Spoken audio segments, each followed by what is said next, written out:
Penn State. Sorry, John's Rule should be wearing a duck. You should be wearing you should be wearing a Hoosiers costume after what happened to him last game. Oof. I wonder All if right. the duck went into the press conference for the post game loss. Yeah. Yeah. He did visit all those stadiums, so It's, maybe he did. oh man.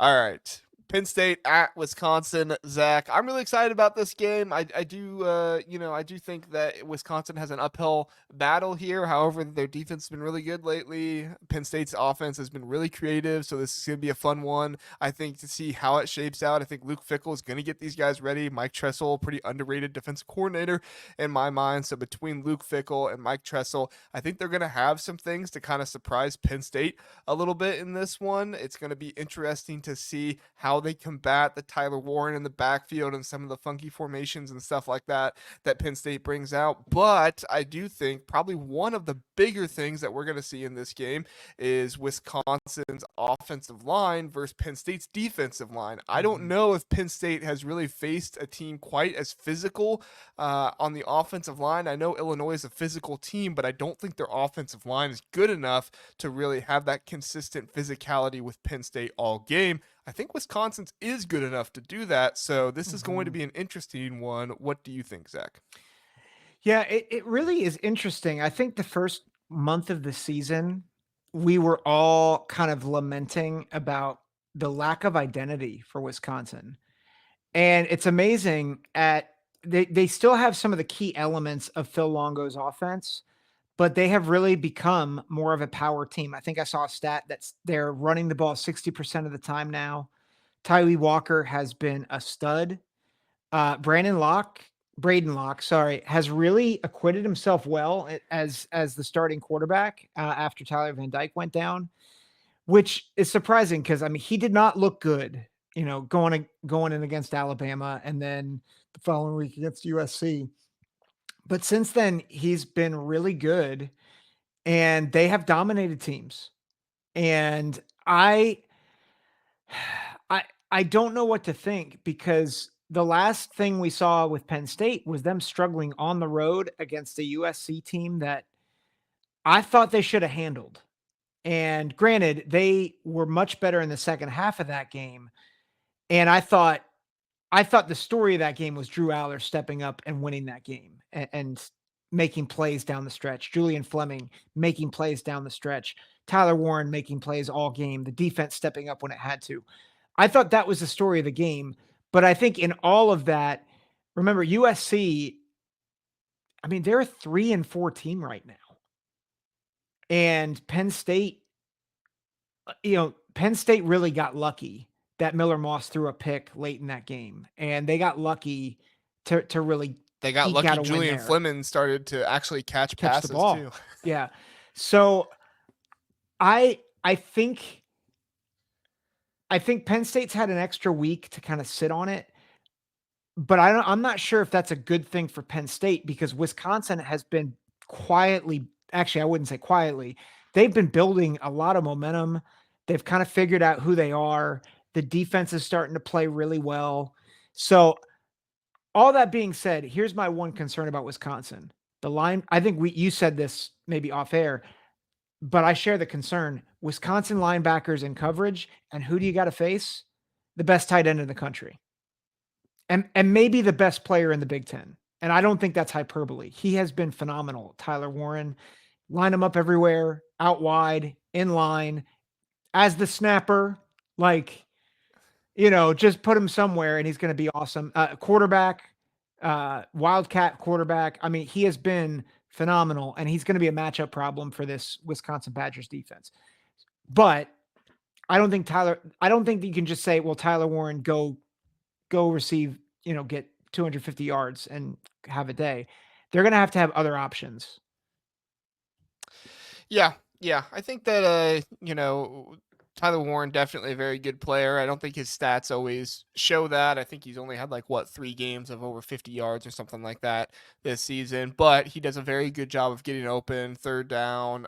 When they need him most, they kind of go to him. It's kind of like what I talked about with Illinois and Josh McCray and what he was able to do last game. Didn't have a ton of yards, but every time they needed yardage, he was able to get it. And that's kind of what Tyler Warren has been for this Penn State team this year. So if one of these Wisconsin linebackers, or I'd like to see Hunter Wohler, see what he can do against him.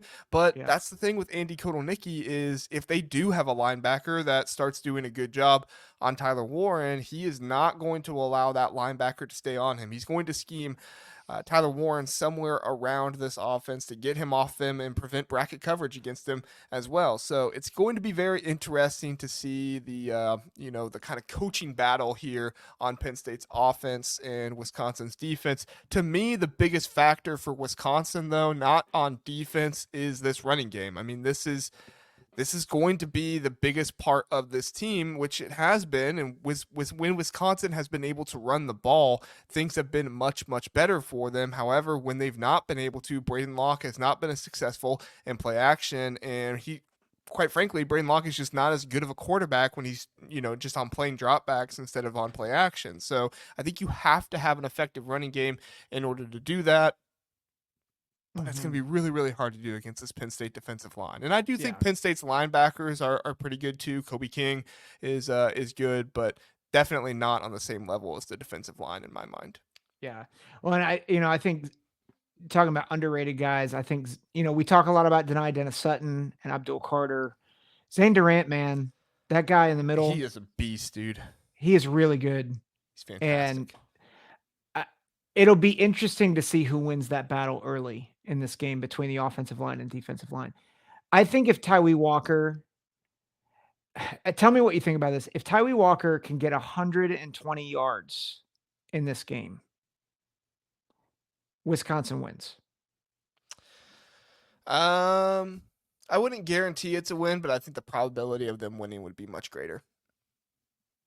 So I would lean towards yes. Okay. The question is, do you think that they can do that? No. Yeah. And I'm not trying to doubt Wisconsin here. Like I think the Penn State defensive line and their run defense is just that good. Like I don't think there are a whole lot of teams in the country, not just Wisconsin. I don't think a whole lot of teams in the country are going to be able to run the ball against Penn State. Mm-hmm. So yeah, I think at the end of the day, I think that Penn State they need to primarily focus on stopping the run. I think that they need to take away the big plays here and there that Wisconsin's been able to get. With Will Pauling and this wide receiver core that has been underrated this season. I remember saying at the beginning of the year that this wide receiver core for Wisconsin was a little bit underrated. I kind of faltered on them a little bit once they started having that bad stretch, but they've looked much better lately. For me, like this is the prove it game, right? Because kind of like Indiana last game when they were going up against Nebraska, Wisconsin has looked really good in the last 3 games, but everybody wants to say, well, you face bad offenses, you face bad teams. But this is kind of the prove it game. Did Wisconsin figure it out after the Alabama game? Even if this is a close one, I'm willing to say yes. Even if they lose, I'm saying. But if it's a close one, I'm willing to say yes. I think if you're Wisconsin, you have to come out and you have to prove it defensively that you're going to be able to stop this Andy Kotelnicki offense, which has been difficult for people to stop so far this year. Mm-hmm. Yeah. What's your score? My score prediction on this one is 21-17 Penn State. I don't think Penn State gets a blowout in Camp Randall. No. I don't think it's too so. tough a place to play. Oh man. I really like Penn State, and I'm so close to picking an upset here. Oh yeah.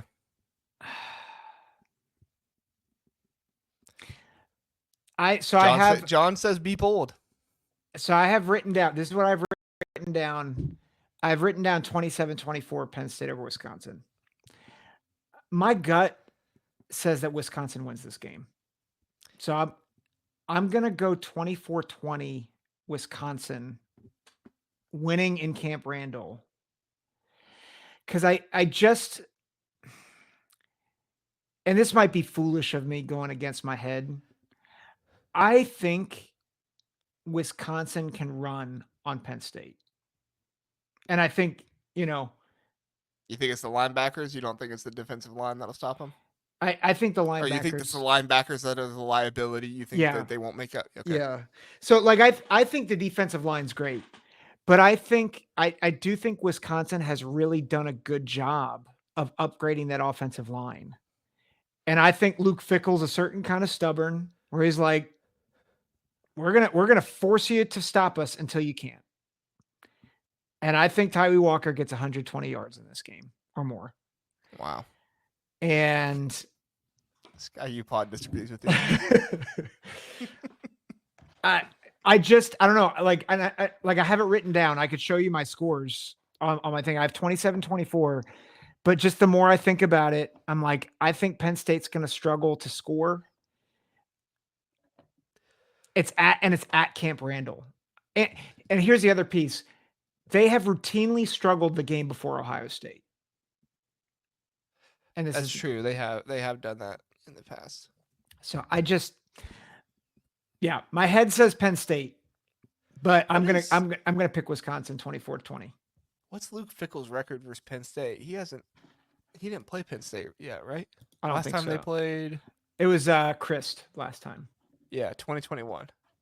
Oh, stupid ads. Yeah. Yeah, Penn State has won the past 5. Last time Wisconsin won was in Madison, and they won 45-7. No, that's not happening this time. But they did play in the Big Ten championship in 2016. Was that when Brett was still there? Or Bert? No, it was Christ. And say Bert left That in was what, 14 or 15? Yeah, I think so. No, I think it was 2012. 2012. Because then it was Anderson for a couple years, and then That's right. I always forget about Anderson. Yeah, he left after the 59-0 drubbing. Yeah. Sunshine Design says, "Jumping around, baby." Yeah, I like it. I love it. I'm really excited about this game. I think there's a whole lot of interesting stuff here. Do you think if Penn State loses this game to Wisconsin and they lose the Ohio State game, do you think they still make the playoffs? Yeah. You think so? Yeah, I think they'd get like the 10 or 11 seed. Because I mean that's actually, now that I think about it, who else would they play? They play Washington. I mean, Illinois will still be ranked, I think. So that would be a ranked win. And say if Illinois loses close to Oregon, I don't think they drop out of the rankings. They play Washington, at Purdue, at Minnesota, and Maryland. It'd be tough. It'd be really tough. But it's a good question. I don't know if they would. I think they would.